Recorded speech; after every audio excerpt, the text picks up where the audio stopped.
Buenas noches. Lo mismo que hace un par de semanas sacábamos a colación directores muy conocidos y de una gran trayectoria profesional de los que no hemos hecho ningún programa todavía, que era el caso de Roman Polanski, hoy va a ser el caso de Tim Burton. Tim Burton es uno de esos directores claramente reconocibles, con un estilo muy personal, con una manera de rodar y una temática realmente muy especial, que se han convertido en un referente y en grandes ídolos de masas. Incluso tengo algunos alumnos que son absolutamente partidarios de Tim Burton, como hay otros que lo son de Tarantino, y que sin embargo todavía no habíamos traído a colación en el programa.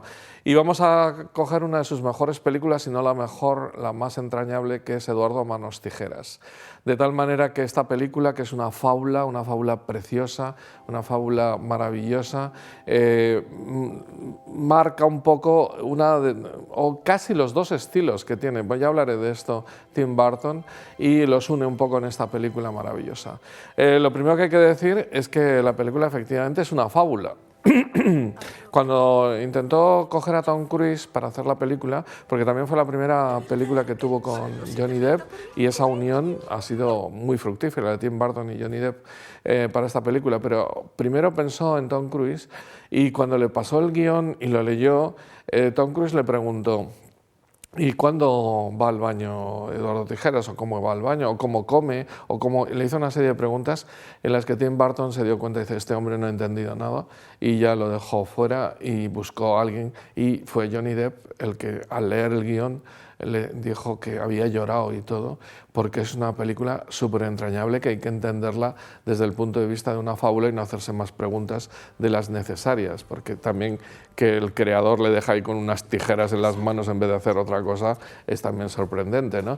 Pero todo eso está como fuera de tema, porque aquí estamos ante una fábula preciosa sobre la ingenuidad, ante una sátira muy buena también sobre la gente, una película totalmente romántica, una película totalmente llena de dulzura y de esplendor dentro de esa dinámica de sus producciones. Bueno, pues vamos, ya que he empezado con una fábula, voy a ir también por este camino, antes de hablar de los directores y de Tim Burton, perdón, de los actores y de Tim Burton como director, como autor con mayúsculas. Vamos a decir que Tim Burton tiene como dos mundos. Tiene más, pero vamos a decir que, aunque siempre se le tilda de gótico, de persona de películas fantasiosas y tal, hay un mundo como el mundo gótico que le encanta, de castillos con puertas que chirrían y escaleras curiosas que suben, un ambiente totalmente negro, donde los trajes, etcétera, son tremendamente góticos, que le va muy bien a la que fue esposa suya durante muchos años y actúa en muchas de sus películas, que es Helena Bonham Carter. Pero también tiene un estilo de hacer unas películas casi quiche, ¿no? Que son con un colorido extraordinariamente curioso, o digamos que no muy real, con colores pastel, pero al mismo tiempo colores un tanto brillantes, que hace como que la acción parezca suceder en un mundo onírico. Y ahí tenemos películas como Big Fish, o como, bueno, no he dicho las del otro grupo, que son muchísimas, Sleepy Hollow, o, en fin, o La novia cadáver, o Pesadilla antes de Navidad, y las de este otro grupo sería pues James y el melocotón gigante, todo lo que sucede en torno a Big Fish, y otras películas que tienen mucho que ver con ese tono que estoy diciendo. Es ese tono que yo llamo Peggy Sue, que podía ser, pues, por ejemplo, algunas películas de los años 50 finales, porque la película se desarrolla en finales de los 50, principios de los 60, o películas que han trabajado sobre un mundo ficticio de esos años. Pero él lo incrementa y consigue un colorido. Fíjense en la imagen de cuando Diane Weiss está en el coche y detrás se ven varias casas con distintos colores, y hay una que incluso tiene una funda con colores a rayas y pasan dos chicos o dos chicas, ya no me acuerdo, que van también con colores impresionantes por detrás del coche. Bueno, todo eso remeda todo lo que es el mundo este que estoy diciendo, que es absolutamente... Hay una película que se llama Pleasantville, que no tiene nada que ver con él, que también hace esto, porque hay partes que son en blanco y negro y partes que son con este tipo de colorido, que te sitúan en un mundo onírico o también súper como, no de sueños, sino de sueños bondadosos, ¿no? Bien, pues estas es las dos, y aquí se mezclan, porque curiosamente la casa en la que ha vivido Eduardo Manos Tijera es una casa tenebrosa, en la colina, también la propia colina es tenebrosa, él lleva un traje absolutamente negro, apegado, etcétera, sus ojos, el pelo, etcétera, todo es así como gótico, y luego, sin embargo, la ciudad que está abajo, que él ve con envidia y a la que llega al cabo de unos 10 minutos de película, es una ciudad, por cierto, está en Florida, es una ciudad real, uno de estos barrios suburbanos llenos de casitas unifamiliares típico de Estados Unidos, pero le recordaba a Tim Burton su infancia porque él nació en Burbank, un barrio exactamente parecido a este, donde hay también viven gente del mundo del cine.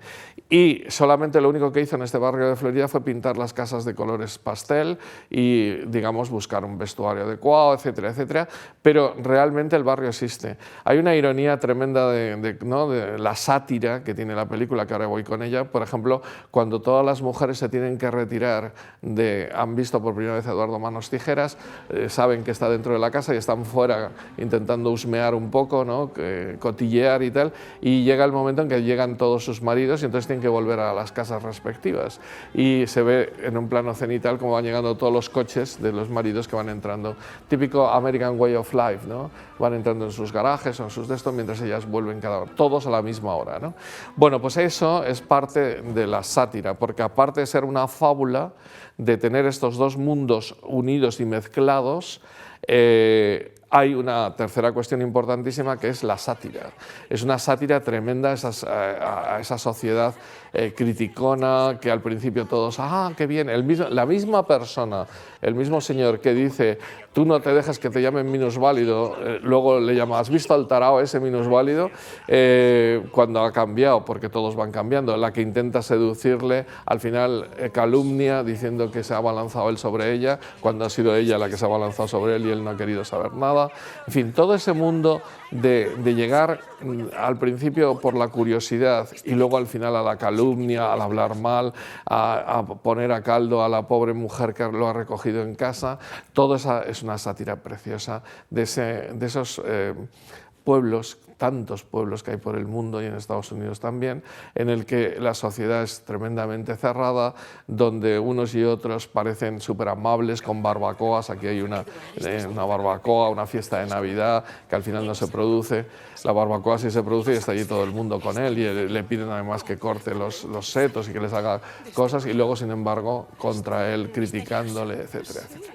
Bien, eso, que tiene mucho que ver con toda la película, es parte de la fábula, porque la fábula lo que nos está mostrando es un pobre hombre, en este caso aunque tenía 28 años, Johnny Depp parece un adolescente, ¿no? Un joven que se encuentra con una sociedad por primera vez que no conoce porque la ha vivido solo todo el tiempo y es como una especie de buen salvaje que ha llegado ahí y de repente pues, se ha encontrado con todo este mundo que ni siquiera al principio pues lo mira digamos, con tal curiosidad que no se da cuenta que él mismo va destrozando parte de ese mundo. Hay una escena que me encanta muchísimo, que es cuando con una de las tijeras pincha la cama de agua, ¿no? De la habitación y empieza a salir un chorrillo y luego salen más cuando se enfada.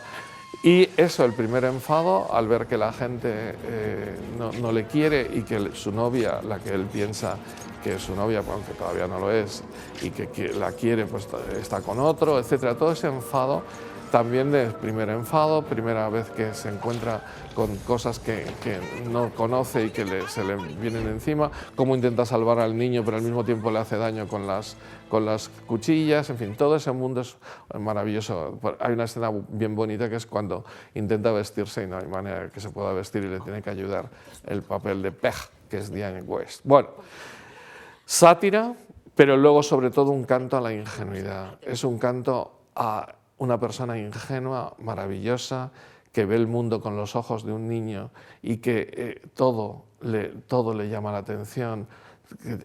Digo de la curiosidad que tienen con él, pero él tiene curiosidad también por todo. También el enamoramiento a primera vista con Winona Ryder, ¿no? Solo con una foto ya se queda fascinado. En su vida ha visto una chica y encima una chica tan guapa. Todo eso es todo un mundo bien bonito, y cómo va él, digamos, con esa ingenuidad, con esa flor en la mano, va por esos caminos del pueblo y ayudando a todo el mundo sin darse cuenta de que todos ellos son al menos criticones y si no canallas, ¿no? Y que acabarán con su vida idílica, ¿no? Bueno, pues eso, y cómo no se puede adaptar del todo porque tiene una minusvalía que en este caso es una cosa curiosa, que es que tiene las manos llenas de tijeras.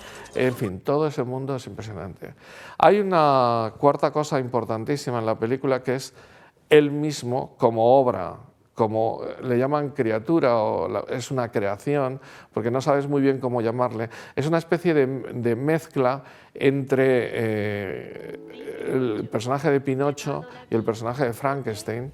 De hecho, su creador es su padre, ¿no? Cómo le escucha, ¿no? A Vincent Price, que haciendo el papel de padre, cómo le escucha cuando le explica cómo utilizar las tazas de té, o cómo se queda sin manos cuando su padre le quería hacer las últimas manos y se las hace, pero muere antes de podérselas poner, ¿no?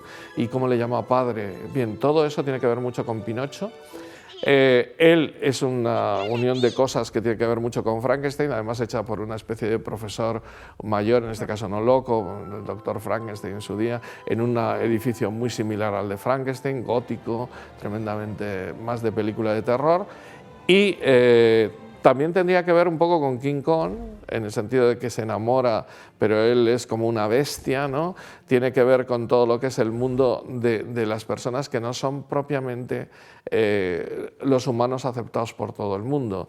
Tiene que ver con muchísimas películas, de gente inadaptada y de creaciones que han intentado hacer personas para que sea una persona. El caso de Pinocho es muy interesante, aunque Pinocho no es tan ingenuo, no solamente miente y se le alarga la nariz, sino que se deja llevar por malas compañías. Bueno, aquí hay un momento que él también, cuando intenta hacer el asalto, pero lo hace por amor a la chica, ¿no? El asalto a la casa, que realmente no es un asalto a la casa, es abrir unas puertas de la propia casa de uno de ellos, ¿no? Bien, pues todo esto está unido en un canto a la ingenuidad, y yo diría que también al romanticismo. La historia de amor es de las cosas más bonitas que tiene la película. De hecho, las imágenes más bonitas son con ella, cuando ella baila en la noche sola mientras él está cortando toda la estatua de hielo, y esa estatua de hielo va produciendo como nieve, ¿no?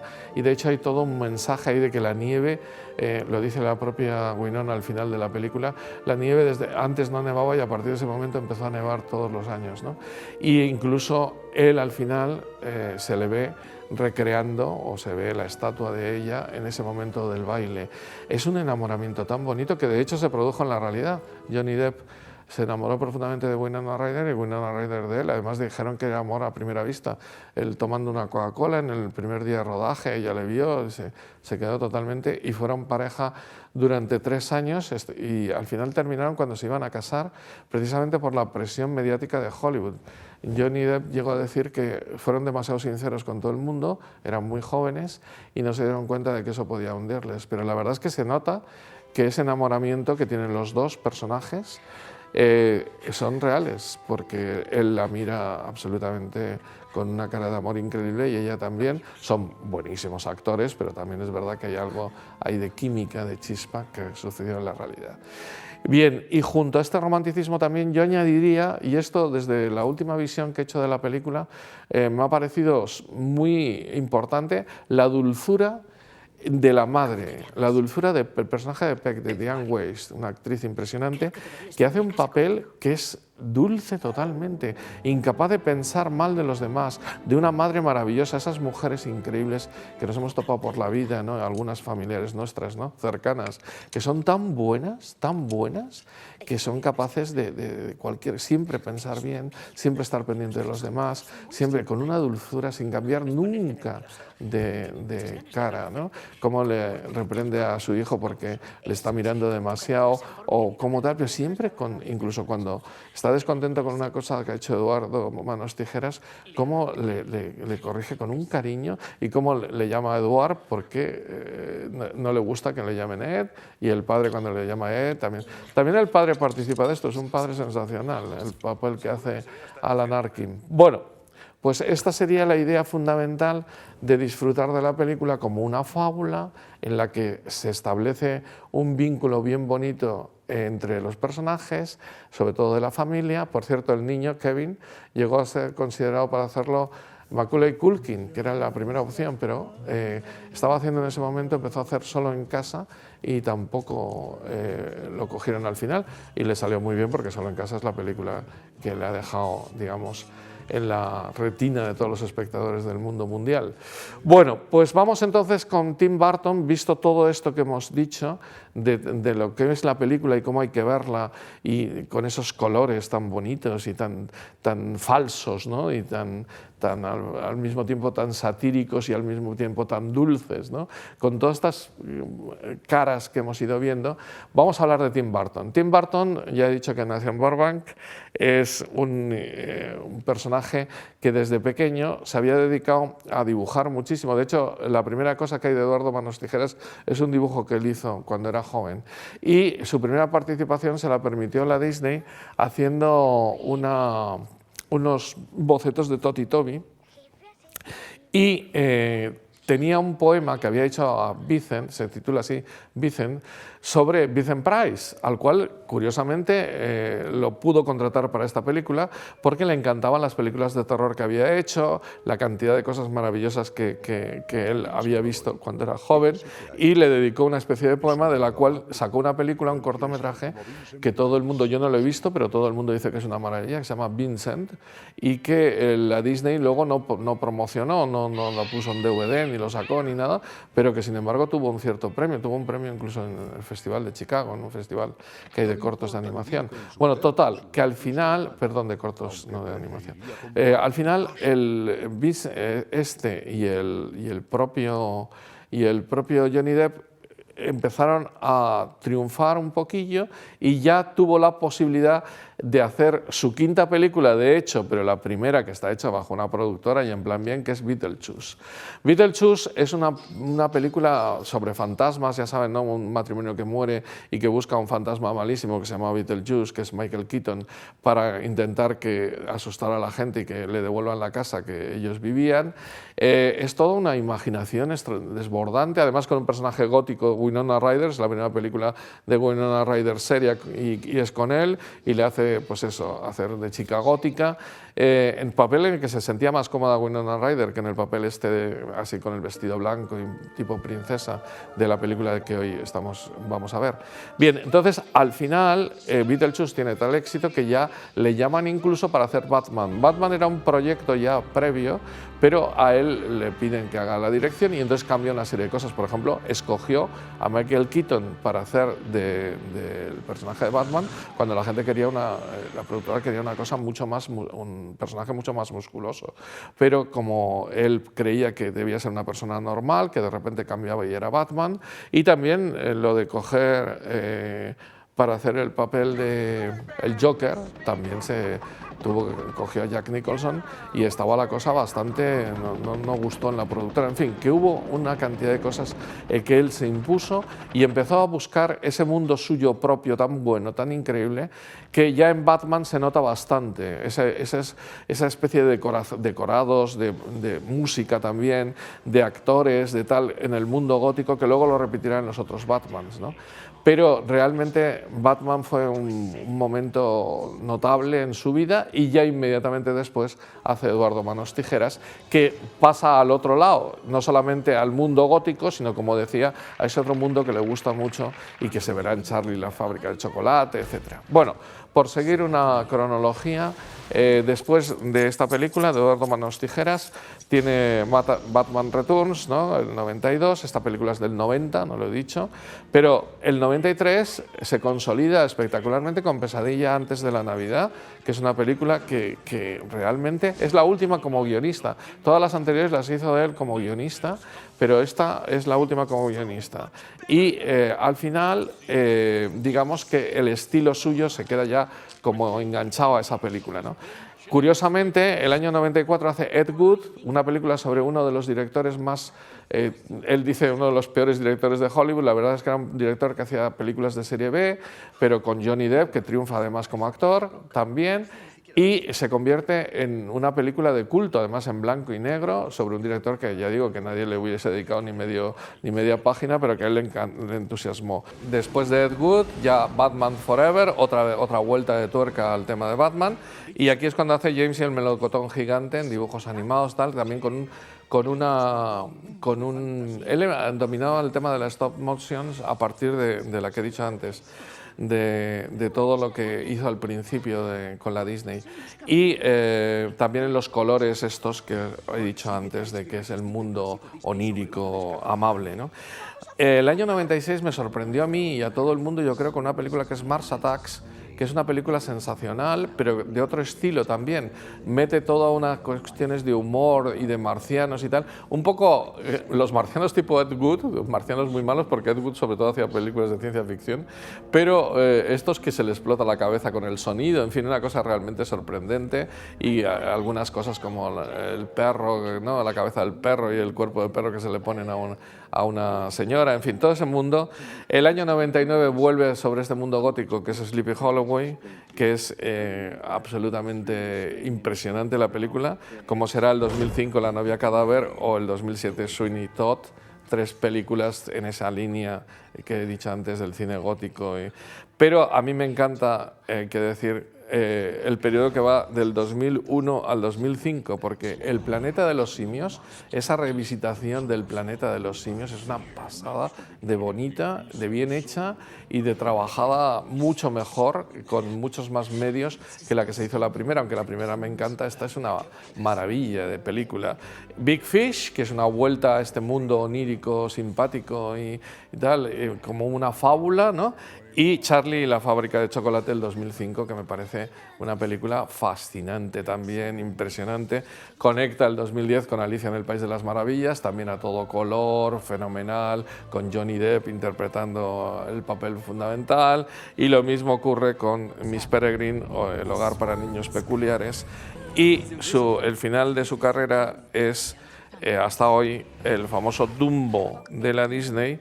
El Dumbo de la Disney, todo el mundo habla de película fallida, pero a mí me gustó y tiene cosas muy buenas. Lo que pasa es que se compara con el Dumbo antiguo y su capacidad Es que esto que está haciendo la Disney ahora, de coger todas las películas de dibujos animados y hacerlas en la realidad, algunas están cogidas un poco con pinzas y hay otras que han salido mejor, en fin. Y al final ahora se dedica todo el tiempo a hacer la serie Miércoles, ¿no? Wednesday, en televisión, que está teniendo un éxito, esa revisitación de la historia de la Miércoles de la familia Addams, ¿no? Bueno, pues ese es Tim Burton. Hemos visto de un lado y de otro, ¿no? Y no se entendería Tim Burton sin todo su equipo, porque siempre está con el mismo equipo, o todo el tiempo no, pero mucho. Y en 8 películas empleó a Johnny Depp. Él fue el descubridor de Johnny Depp. Y Johnny Depp Johnny Depp es un actorazo de tal calibre que no entiendo cómo no tiene muchos más premios. O sea, bueno, el propio Tim Burton tampoco. Algunas de sus películas tienen sobre todo maquillaje, dirección artística y tal, pero solamente premio tiene el que le dieron en Venecia a Toda una vida, yo creo que fue el 2015 o por ahí, ¿no? Pero realmente Johnny Depp es lo mismo. O sea, se fue nominado por películas como Descubriendo Nunca Jamás, y también fue nominado por la anterior. Sí, por favor, la actuación por antonomasia, la de Piratas en el Mar Caribe, que yo cuando vi la película dije, bueno, vaya tontería algunas de las escenas y alguna tal, pero cuando sale Johnny Depp, es que Johnny Depp se come. O sea, una película que sería, digamos, mediocre, ahora está un poco mejor considerada porque si coges toda la saga y tal, bueno, bien, pero es que su actuación es impresionante, pero impresionante, como es la actuación en esta película sin Johnny Depp. Vamos, aparte de que el tío estuvo ahí buscando el tema de las tijeras, cómo manejarlas. Decía Tim Burton en broma, no sé si en broma o en serio, que algunas de las cicatrices que tiene en la cara son reales, ¿no? Porque no manejaba bien al principio, bueno, cómo se hace con el personaje, cómo intenta meterse en él. Bueno, eso es espectacular. Bueno, Johnny Depp, qué decir, salvo su actuación en El llanero solitario, Las demás me parecen todas unas actuaciones soberbias, pero soberbias, soberbias. Por decir algunas, vamos, él empieza en Platón, aparece en un momento de Platón, pero sobre todo Ed Wood, Don Juan de Marco, Sleepy Holloway. Chocolate, por ejemplo, tiene películas como Chocolate o Enemigos Públicos en las que hace papeles distintos y los hace fenomenalmente bien, como Descubriendo Nunca Jamás, ¿no? El autor de Peter Pan, ¿no? Hace también Charlie la fábrica de chocolate, que ya está soberbio, pero ese ya es más típico de él. El turista también hace un papel distinto. Hace la voz de Rango, esa película que me encanta de dibujos animados. Sweeney Todd también. Y luego Animales Fantásticos y Dónde encontrarlos, en las dos películas que se han hecho sobre esta última novela de la autora de Harry Potter. Y luego aparece en el Asesinato en el Orient Express, por ejemplo, en la de Kenneth Branagh, haciendo del empresario que intenta contratarle al principio de la película y que realmente ha sido el asesino del niño, ¿no? Es un hombre tan versátil, tan tremendamente, con una cantidad de posibilidades de actuación y de gestos y tal, que es impresionante. ¿Qué decir de Winona Ryder? Winona Ryder fue lo máximo durante los años 90. La musa de la generación X, de hecho es en la película sobre la generación X que se llama Reality Bites, ella es la protagonista y a mí me fascinó desde el primer momento porque parece, es ese tipo de actriz que parece frágil, ¿no? Pero que tiene un carácter tremendo. En las dos películas que le nominaron para el Oscar, se ve muy bien, pero tremendamente. En La edad de la inocencia, ese personaje que teóricamente frágil de la esposa, que luego resulta ser una señora con un carácter y además hasta da miedo inclusive, o el personaje maravilloso de Joe, de la hermana segunda de la película Mujercitas, la mejor versión de Mujercitas, la del año 95. Y mira que es difícil, porque la primera y la segunda eran muy buenas, y la última también ha sido muy buena. La verdad es que Mujercitas tiene una cantidad de películas muy buenas, la novela de Alcott. Bien, Winona Ryder tiene una capacidad de inventarse a sí misma durante esos años muy grande y de hecho me gusta muchísimo en Alien Resurrección, en Celebrity con Woody Allen, en Looking for Richard o en Crisol, ¿no? Sobre la famosa obra de teatro de las brujas de Salem, ¿no? O en Inocencia Interrumpida, pero fíjense, desde el año 90 que he dejado Sirenas o Beetlejuice, que les he citado antes, su primera película es Lucas, pero desde el año 90 que hace Sirenas con Cher y tal, ¿no?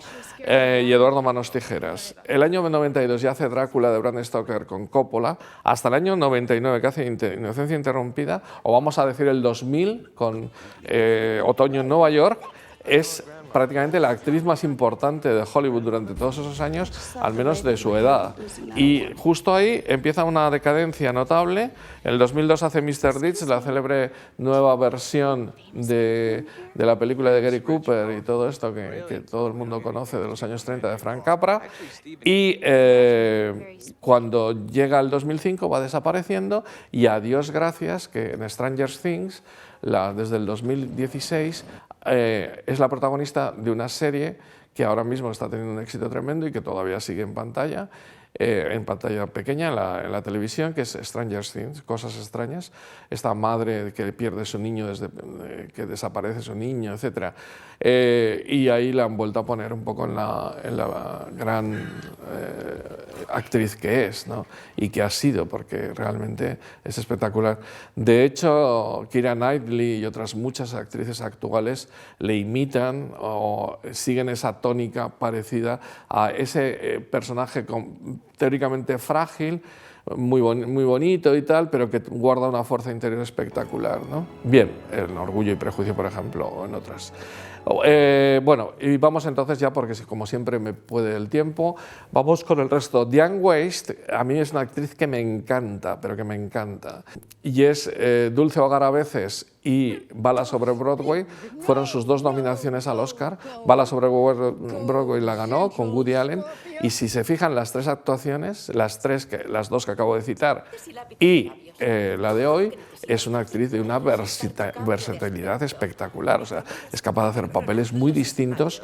En este momento tenía 42, 43 años, pero hace muy bien el papel de una señora ya de edad media madura y tan dulce que a veces parece empalagosa, con ese, y además tiene gracia lo de ser maquilladora y estar todo el rato maquillando, porque una de las cosas fundamentales era como maquillar a la cara de Johnny Depp, y por cierto casi todos los premios que ha recibido la película son de maquillaje. Ya que hablo del maquillaje, bueno, luego lo cito, porque me queda Kathy Baker y Vincent Price. Kathy Baker es la que hace de la mujer un poco bump, que va siempre con pantalones y está hablando de hombres todo el rato. Kathy Baker siempre ha sido una actriz muy versátil también, me gusta muchísimo, y aquí tiene un pequeño papel, pero lo hace fenomenal. Y qué decir de Vincent Price. Vincent Price es el monstruo de la actuación. Murió 3 años después, ya estaba muy mayor, de hecho se redujo el papel para que pudiera estar, porque Tim Burton tenía una veneración tremenda por él. Vincent Price yo siempre lo recordaré como Los crímenes del Museo de Cera. Pero vamos, lo pueden ver en Dragon Week, en fin, cantidad de películas de terror, y es uno de los personajes más interesantes, aquí ya muy mayor, haciendo esa versión, digamos, del padre de la criatura, ¿no? Y nos queda Alan Arkin, que lo conocerán ya calvo por cantidad de películas actuales, ganó el Oscar como mejor actor secundario por Mrs. Sunshine, y es la pequeña Sunshine, ¿no? Y es un actorazo de primer nivel, la que hace del padre y de esto. Bueno, a mí me encanta, y con esto casi voy a cerrar porque no me da tiempo de mucho más, la música, la banda sonora de Danny Elfman. Danny Elfman ha sido nominado solo 4 veces, pero es un director, un compositor que ha hecho muchas de las bandas sonoras de Tim Burton y de otros, como Hombres de Negro, etcétera, que es una maravilla, pero una maravilla. Y aquí creo que se sale, la banda sonora es perfecta en los momentos amorosos, en los momentos en los que esa ternura que tiene la imagen, por ejemplo, que él no puede abrazar, ¿no? Es tan bonito el amor entre los dos, él ni siquiera le puede abrazar, es un amor puro, absolutamente, y entonces ella le abre los brazos y se pone ella misma ahí, ¿no? El personaje de Winona Ryder. Bueno, pues eso está subrayado, lo mismo que el baile con la nieve, con una música fabulosa. Stan Winston es el maquillador, el único que ha ganado premios, pero se ha dedicado también a hacer efectos visuales. Él es el creador de efectos visuales de muchas películas. Y Colin Atwood es la de diseño de vestuario, que esta sí ha ganado muchos premios, pero por películas muy distintas a esta. Pero la verdad es que el diseño de Colin Atwood es una preciosidad. La película antes que he citado, Mujercitas, es suyo también el vestuario, y de muchísimas películas que han ganado Óscares. Y Caroline Thompson, la cito la última, aunque debería haberla citado la primera, fue la que redactó los primeros 15 folios aunque la idea inicial era una idea de Tim Burton, ella fue la que hizo el primer guión y aparece como co-guionista con él, y es importante. Bueno, termino porque me he pasado de la hora como siempre. Yendo a lo esencial, esta es una película sobre la ingenuidad. Y aunque él al final descubre que la gente es mala y tal, y tiene un enfado como el que tiene otro ingenuo célebre del mundo del cine, el James Stewart de George Bailey en la película Qué bello es vivir, pasa por una crisis, incluso piensa en el suicidio en esa película. Aquí no, es una crisis sin más, que empieza a romper cosas y le corta a una de las estatuas la pierna. Por cierto, hay un momento en que está desesperado, se sienta en el borde de la acera y viene un perro y se sienta al lado y tiene el detalle de cortarle un pedazo de pelito que le cae sobre el ojo, que es una escena tiernísima también en mitad de su enfado, o sea, es un personaje ideal. Bueno, pues volviendo al tema de la ingenuidad ha sido desterrada casi de todo el mundo del cine, del mundo de la sociedad, pero ojalá sea algo central, porque necesitamos gente que realmente piense bien de todo el mundo, que vea el mundo con los ojos del bien, que sea bondadoso, como estos personajes de cine que también nos han hecho. Y si el asunto se rompe, si uno va con una flor y al final se la rompen, se la quitan, pues lo que hay que hacer es comprarse otra y volver con esa misma flor. Aunque le hayan quitado pétalo, pétalo, pétalo, te compras otra flor y cuando tengas la flor en la mano, a seguir con la ingenuidad, con la bondad, con el mirar a la gente con los ojos limpios e intentando cambiar este mundo con ese valor que actualmente no lo es, pero que es muy importante, la ingenuidad. Y si no, se compran una flor de plástico que dura mucho más y la llevan también en la mano. Será peor, pero al menos dura más. En fin, disfruten con una película donde los buenos sentimientos, la gozada de poder ver personajes así de maravillosos, nos lleva a estar 2 horas en magnífica compañía.